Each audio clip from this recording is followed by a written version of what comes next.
Hey everyone, me again. Just wanted to do another movie review, or excuse me, I'm gonna do a movie review. You'll have to forgive me, I'm a little right now. As you saw at the very beginning, those are the,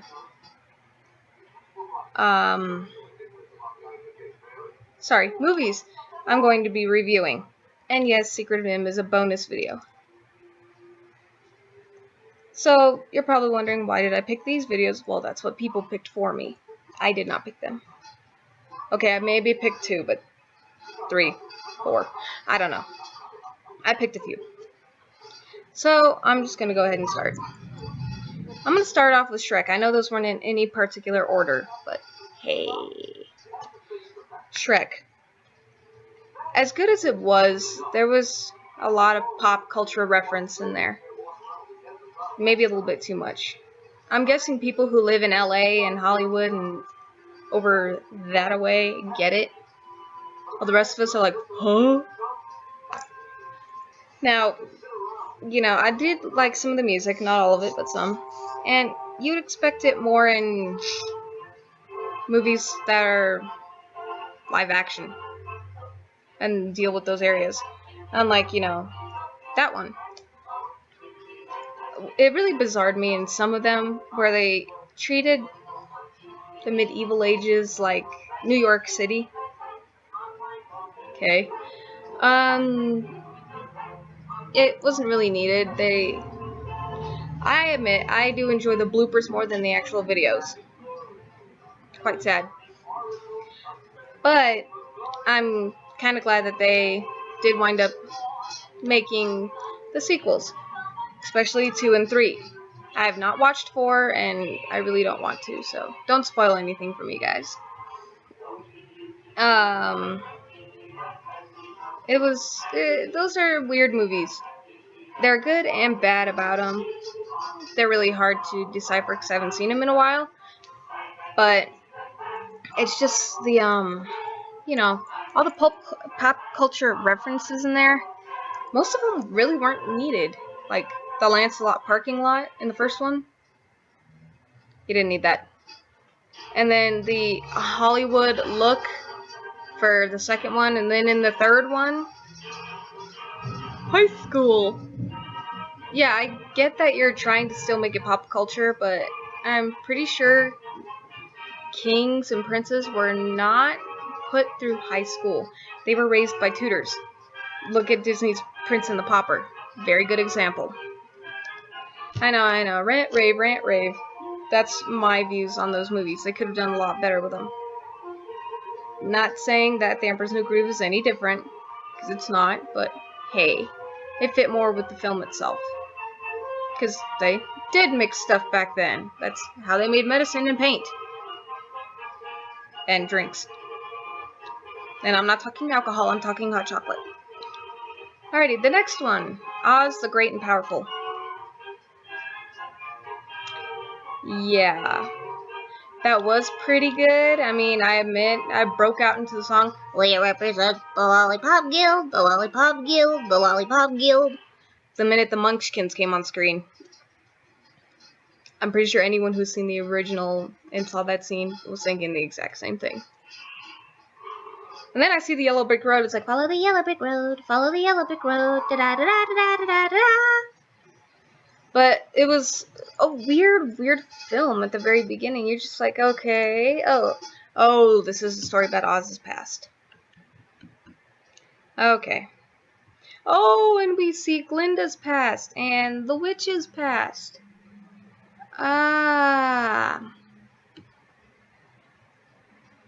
Okay, so apparently they like to make Glinda and the other witches eye candy.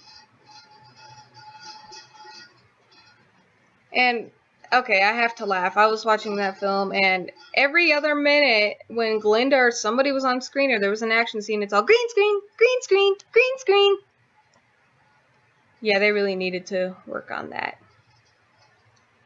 And, of course, the little flying carrier monkey. I admit, he's the only character besides the little China doll that I found cute and actually worth watching the movie for. Oz was useless. Sorry. Glinda. Eh. Yeah, that movie did need a lot of work with it. Could have been a lot better. I honestly did not really care about Oz's past. I mean, in the first film, you saw on the balloon what was it, Alabama Carnival? Something like that? You know, their little, come to the carnival balloon. There you go. There you have it. That's how he got to Oz. He was a man in a carnival, and he took a balloon. You get it. And I'm pretty sure if you read the books, it'll say the exact same thing. Going with live action movies. That one had some adult humor. I don't really remember it. Shrek, I know, had a lot of adult humor in it. Sorry for bouncing backward. I think Shrek, all three of them, were meant more for adults than they were children. Much like Van Helsing. It's probably why a lot of children aren't supposed to watch Van Helsing. I've seen it. I like it, for the most part. I like the way they CGI'd the monsters and whatnot. They didn't look too computerized, like sometimes that they do. I like how the transformations were. Except for Dracula. What he turned into was not my first impression of a vampire. Sorry, Dracula. But the Wolfman, or the werewolf, yeah, that's what I imagine they look like. I like their little ears, they're so cute. Big fluffy doggy. The chicken there. Eye candy, who can kick butt. Still eye candy. I have to say, the only characters I actually did like in that film were Van Helsing and his little friar buddy who makes weapons. Who doesn't love that? I mean, the guy made a itty-bitty little holy bomb that exploded upon impact when a bunch of vampires were chasing him. He's like, kind of like he was shouting as he jumped out the window, "The power of Christ compels you!" Sorry, stupid joke. But that was a pretty funny one as well. I enjoyed that one. Not much else to talk about on that one. And, of course, you know, you saw that I put 2 stop-motion videos on there. Why didn't I put Nightmare Before Christmas? That movie is so overrated, I did not even bother. Yes, I love stop-motion. I've loved it ever since, you know, James and the Giant Peach came out. You gotta love stop-motion. It's probably one of the hardest animation deals to do.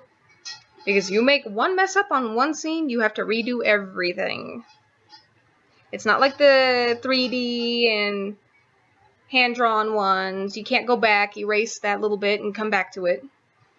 Paranorman and Coraline. They're pretty wonky. I mean, they're not well known. I don't blame people for that. Coraline. In a nutshell, a bratty little kid who wants to get whatever she wants. I don't want to move to the Pink Palace. Oh, this kid is weird. Oh, I don't know where to find my doll. Whine, whine, whine, whine, whine. I was so glad when she actually took the guts to try and save somebody besides herself towards the end of the movie instead of being a whiny little brat. Everything's better with the other, Mother. Honey, how about you come here and I'll just sew your eyeballs shut now so we can just get that over with. I have read the actual book, and YB was not in there. I'm sorry, people, but YB was not in there. It was just Coraline and the cat. I'm glad they added a bizarre friend for her. Oh, you should see the fan art. It's adorable. Paranorman. I admit, as far as that goes, that was a pretty good one. Really, really bizarre looking and cliche zombie movie, almost.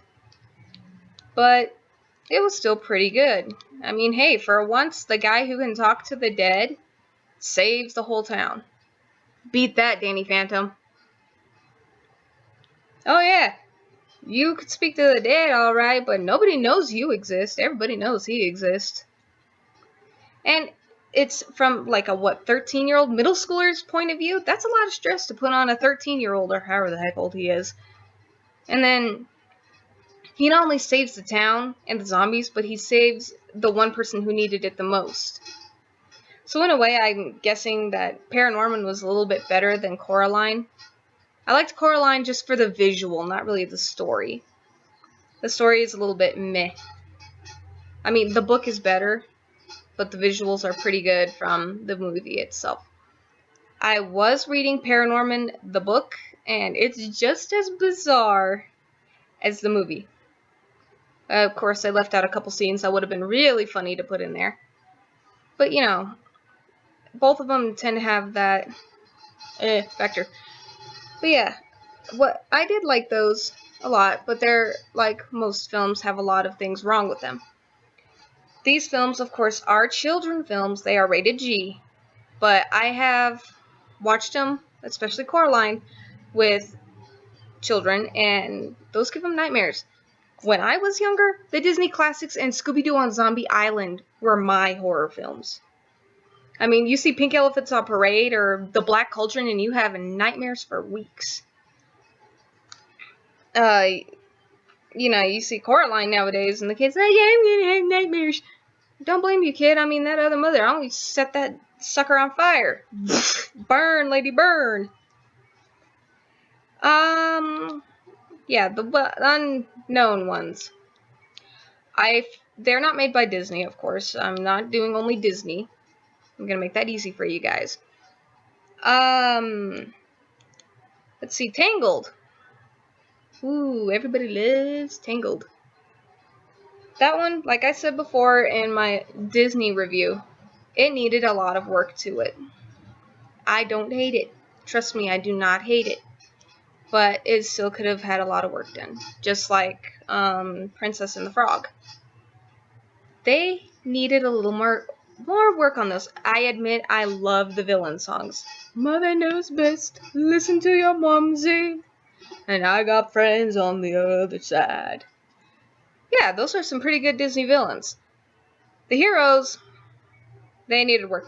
I admit that, you know, both of them, the girl was more of a hero than anything else. But the girl was still damsel in distress. Yeah, Tiana, you're still a damsel in distress. Sorry, honey. You didn't know half of what to do, you know. And the prince was an idiot. You know, the prince, he was an idiot. You look at Tangled. The prince was an idiot. They can't get my nose right. Flynn, stop caring about your appearance. Nobody cares. But, you know, I'm guessing they wanted to go with the joke that most blonde, young princesses. Not saying Cinderella. Cinderella was actually pretty smart. Keep that in mind. Most teenagers, excuse me, I shouldn't have said blonde, but most teenagers, Ariel, are a little bit tee-hee when it comes to Disney. They're a little bit of a space case, and they have really no idea what's going on other than, I know what I want and I'm gonna go get it. You forgot the dangers that come along with it. So in a way, Mama was right. There are dangers out there. And you go ahead and you jump off the cliff anyway. Tangled. Alright, excuse me. That's Tangled for you. Yeah. Screw up. Sorry. Princess and the Frog. Oh, all she cares about is her job. There's more to life than working. Even I know that. My life does not center around my job at all. If anything, I'd love it to center around cartoons and food and books and art. That's my life in a nutshell. That's what I like to center myself around, is things that make me happy. Her mama even told her, you need to get married. You need somebody to help you take care of you. But she was a bit of a ditz and didn't get it. Alrighty, time for the good reviews. A Monster in Paris. I'm not gonna lie, that was probably the most adorable foreign film I have ever seen. That's right, you heard me. It is not American. This film was made in France. And they were really creative when they did it. They took Beauty and the Beast and Frankenstein and meshed them together. If Disney would have done that, it probably would have ended badly. No offense, Disney. Or DreamWorks or Sony or whatever. But I was watching it and I'm like, This is beautiful. I love it. The songs are really good. I mean, you hear it for the first time and it's stuck in your head for months on end. And I just love the characters. The characters blend in very, very well. I mean, that movie has its own Gaston, its own Beast. Only the Beast is more of a child than anything else. Its own bizarre Prince Charming, and the other little guys. What I really liked, and a lot of people may flame me for this, because I know a lot of people have the huge fan base of Francoeur, I probably said his name wrong, and Lucille. But I liked how Lucille and Raoul got together. Francoeur, in a way, is sort of their child. I mean, you can see it when he's interacting with them in the film. He sees them more as mommy and daddy than he sees Lucille as, you know, a love interest. Even when, you know, they're getting ready to sing, he's doing it because he's having fun. He's not in love with her. Well, it is love, but it's not that kind of love. He doesn't want to marry her. He just wants to be close to her. He's just like, oh, yay, I got somebody to love me. Kind of like how when a puppy looks up at you and you just want to hug it and squeeze it and love it. Or like Vanellope. There you go. You want to hug her and squeeze her and love her. Yeah, that was actually a really cute film, and if I had to watch it again, I would. I'd watch it 3 times if I had to. In French, in English, and probably in a different language. Would I buy the movie? Most likely, but I'd annoy people with it, so I didn't. Sad days. Oh well, I can find it online easy. And now, drumroll, the bonus video. My best friend on DeviantArt, Kabikan, or Jamie, however you guys know her, she requested that I do The Secret of Nim. I am really, really surprised with this film. I really am.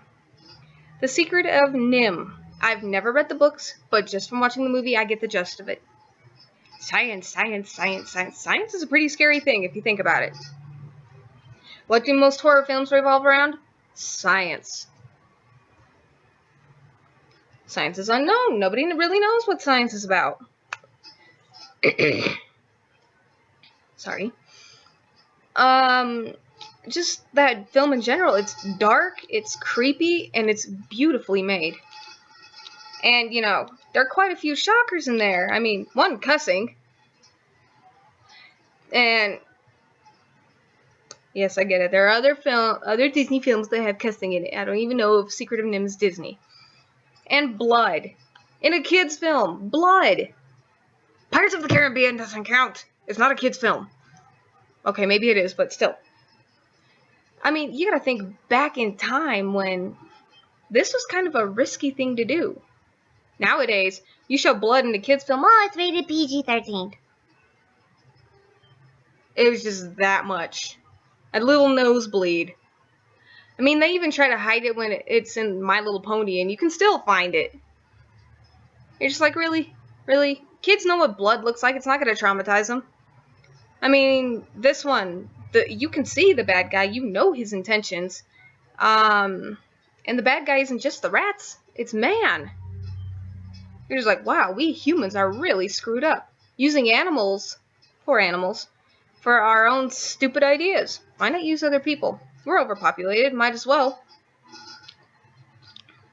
You can use those neo-Nazis.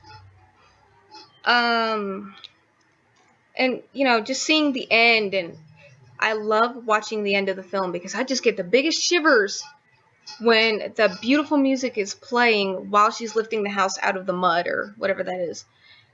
And you're just like, oh my gosh.